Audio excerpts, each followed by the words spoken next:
Comment est-ce que j'ai fait les premiers euros sur Internet? En prenant une compétence que j'ai apprise dans mon ancien métier, en la packageant et en créant une formation pour pouvoir apprendre cette compétence à différentes personnes qui en avaient besoin, le tout sans montrer mon visage. C'est le sujet de la vidéo du jour. Tout d'abord, je veux dire quel métier est-ce que j'ai pu faire.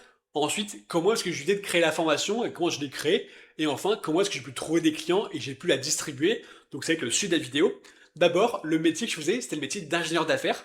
Donc peut-être que ça te parle pas. En fait, un ingénieur d'affaires, globalement, c'est quelqu'un qui travaille dans une entreprise de conseil en ingénierie et qui va fournir des prestations de services à différentes entreprises. Donc, globalement, il y avait différents pôles dans ce métier. Donc, mon but, c'était de faire la jonction entre des entreprises qui avaient besoin de personnel pour pouvoir accomplir des choses. Nous, c'était des ingénieurs pour le coup. Et des ingénieurs qui, eux, recherchaient un métier, une opportunité professionnelle. Moi, je faisais la jonction entre les deux. Tout ce que j'allais faire, c'est que j'allais trouver ces ingénieurs, j'allais les recruter dans l'entreprise, donc ils allaient être salariés de l'entreprise, et ensuite, je faisais de la prospection donc au téléphone, puis en physique, pour aller voir les différentes entreprises qui pouvaient avoir besoin de nos ingénieurs. Je trouvais justement les différents besoins qu'ils pouvaient avoir, les différents projets qui allaient arriver, et je faisais en sorte de trouver la bonne personne pour qu'ils puissent aller travailler sur ces projets pour une durée déterminée.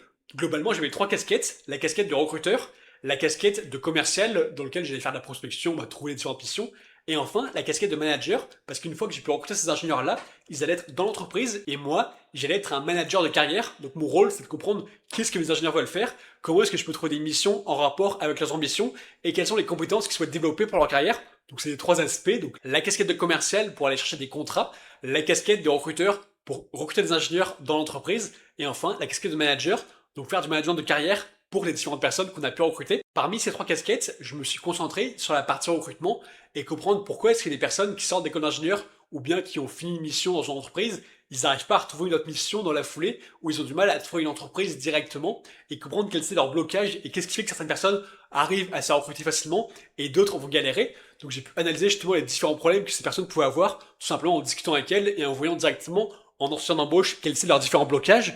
Ensuite, par la suite, ce que j'ai pu faire, c'est justement comprendre les différents mécanismes qui font qu'on va pouvoir aller décrocher une opportunité. Comment est-ce qu'on peut parler aux différents directeurs des entreprises? Comment on peut identifier les entreprises qui ont des besoins? Comment est-ce qu'on peut faire pour se présenter, se mettre en valeur et être la personne qui est recrutée? Donc j'ai pu comprendre justement comment faire ça, parce que globalement c'était la valeur ajoutée que j'avais, c'était que j'allais voir des autres personnes qui avaient des compétences mais qui n'arrivaient pas à les mettre en valeur, et j'allais faire en sorte de moi trouver des missions dans lesquelles ils allaient pouvoir valoriser leurs compétences et faire en sorte qu'ils puissent mieux se vendre auprès des différents décisionnaires des entreprises, qui puissent montrer qu'ils sont les personnes idéales pour pouvoir accomplir ces différentes missions. En fait, naturellement, on ne sait pas forcément faire ces choses-là, et c'est ce qui explique qu'il y a des personnes qui n'ont pas forcément le métier pour lequel ils espéraient réellement travailler, parce qu'ils n'ont pas ces compétences-là de savoir comment bien se vendre, comment aller trouver les opportunités. Donc je suis que c'était un vrai problème, parce que sinon mon métier d'agent d'affaires, globalement, il n'existerait pas. Et la question que je me suis posée, c'est comment est-ce que je pourrais m'éliminer de l'équation? Comment est-ce que je pourrais faire en sorte de proposer justement un programme qui ferait en sorte que ma place, elle soit plus vraiment nécessaire et que la personne qui a les compétences et qui au final va aller travailler et apporter de la valeur pour l'entreprise, elle puisse le faire sans mon aide et qu'elle puisse comprendre les différents mécanismes qui vont l'amener justement à trouver ces différents projets, à savoir mieux se vendre, mieux se présenter, mieux se valoriser et les aider à trouver une opportunité professionnelle pour laquelle ils aspirent réellement travailler et vraiment le métier pour lequel ils sont taillés et dans lequel ils vont pouvoir retirer le plus de satisfaction possible. Ça va dépendre en fonction des gens s'ils veulent avoir un métier par rapport à des compétences spécifiques qu'ils ont envie de développer, un métier où ils vont pouvoir gagner beaucoup d'argent, en fait ça dépend de chacun. Et le but que j'ai pu mettre en place, c'est de comprendre en fonction du but que toi tu vas avoir, qu'est-ce que tu dois mettre en place. Donc ton but il peut être différent, mais globalement la finalité c'est de trouver un métier. Qu'est-ce que tu dois faire? Quelles sont les étapes nécessaires que tu dois mettre en place pour pouvoir trouver ce métier-là? Et ce que j'ai pu apprendre justement déjà en le pratiquant moi, parce que je devais à la fois recruter des personnes, donc c'est comme si toi tu devais faire des entretiens d'embauche, là moi je faisais globalement pour plein de gens de l'autre côté, je voyais quelles étaient les problématiques, quels étaient les petits détails qui passaient pas, et au contraire, ceux qui avaient une super performance et qui arrivaient justement à bien se mettre en valeur, donc j'ai pu apprendre de tout le monde, corriger les petites erreurs et ajouter justement les petits grains de sel en plus qui font la différence. Ensuite, j'ai pu apprendre comment faire pour aller chercher des opportunités professionnelles dans d'autres entreprises. Et là également, j'ai pu apprendre plein de techniques, plein de petites astuces pour pouvoir identifier ces différents projets, savoir quelles sont les questions à poser aux différentes personnes justement qui, eux, vont recruter, eux, ont les projets, et comment faire en sorte de mieux se mettre en valeur. Et par la suite, j'ai pu tester sur plein de gens parce qu'une fois que j'ai pu recruter ces ingénieurs, et qu'on avait justement décroché une opportunité pour eux, on allait les présenter au client final qui était le directeur d'une autre entreprise. Et là, on faisait un peu de coaching justement, on faisait une préparation.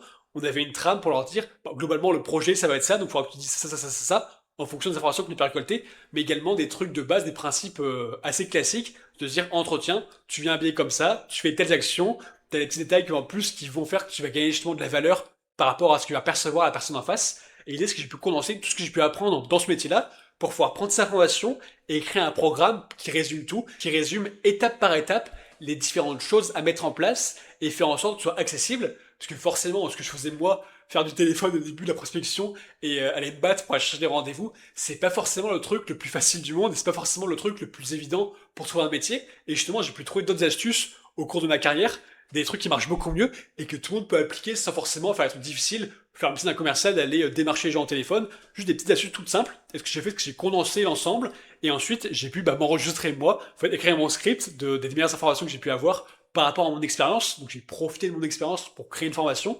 J'ai écrit mon script, après je l'ai illustré, et ma vidéo, tu pourras aller la voir parce que je l'ai publiée récemment. J'ai pu justement enregistrer tout, mettre des petites notes à l'écrit pour que ce soit un petit peu stylisé, et sans montrer mon visage, j'ai pu justement avoir un support visuel pour pouvoir illustrer mon propos et que ce soit plus compréhensible pour les personnes qui regardent les vidéos de formation.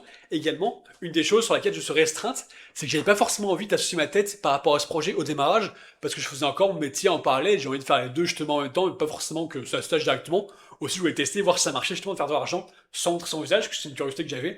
Et je savais que c'était un blocage que beaucoup de gens peuvent avoir. Et donc, c'est la preuve que moi j'ai pu réussir et que du coup, tout le monde peut réussir globalement en faisant les mêmes étapes que moi j'ai pu mettre en place.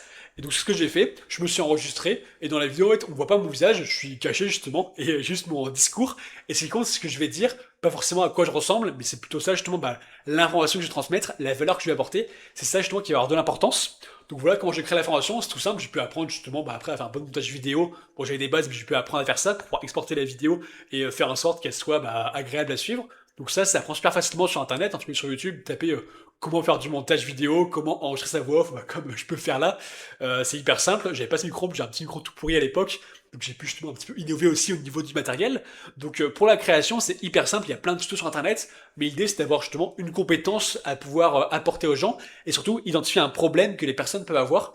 Ça, c'est l'avantage que j'ai pu avoir, parce que dans le métier d'un genre d'affaires, notre but principal, c'est d'identifier les problèmes des entreprises. Donc, leur problème en général, c'est, là, j'ai besoin de tel mec qui fasse telle chose avec telle compétence, mais j'arrive pas à le recruter, et j'en ai besoin tout de suite. Le problème qu'ils ont, c'est qu'ils veulent quelqu'un qui a des compétences spécifiques sans savoir le recruter. C'est tout bien, parce que nous, on sait le recruter, et on sait justement le mettre en valeur. Donc, c'est là justement qu'on faisait de la plus-value par rapport à ce que nous on apportait, et c'est comme ça que ces entreprises, elles gagnent de l'argent. C'est un élément de base, mais c'est juste que pour vendre quelque chose, il faut d'abord trouver un problème que quelqu'un va avoir. Et l'autre problème que moi j'ai pu identifier, c'est tout simple, c'est qu'il y a plein de gens que j'ai pu côtoyer en plus qui recherchent un métier mais qui n'arrivent pas à trouver l'opportunité qui leur convient parce qu'ils n'ont pas les bonnes méthodes. Donc moi ce que j'ai pu faire c'est apprendre ces méthodes, pouvoir transmettre ces méthodes aux personnes qui en avaient besoin.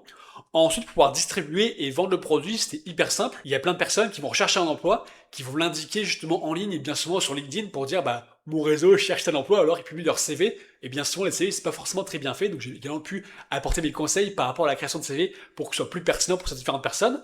Mais du coup moi je pouvais les cibler, parce qu'en fait il y a plein de gens partout, l'idée c'est qu'il faut regarder justement les personnes que tu veux aider, où est-ce que tu peux les trouver, et est-ce que tu peux en trouver plein justement par rapport à ce que tu dois faire.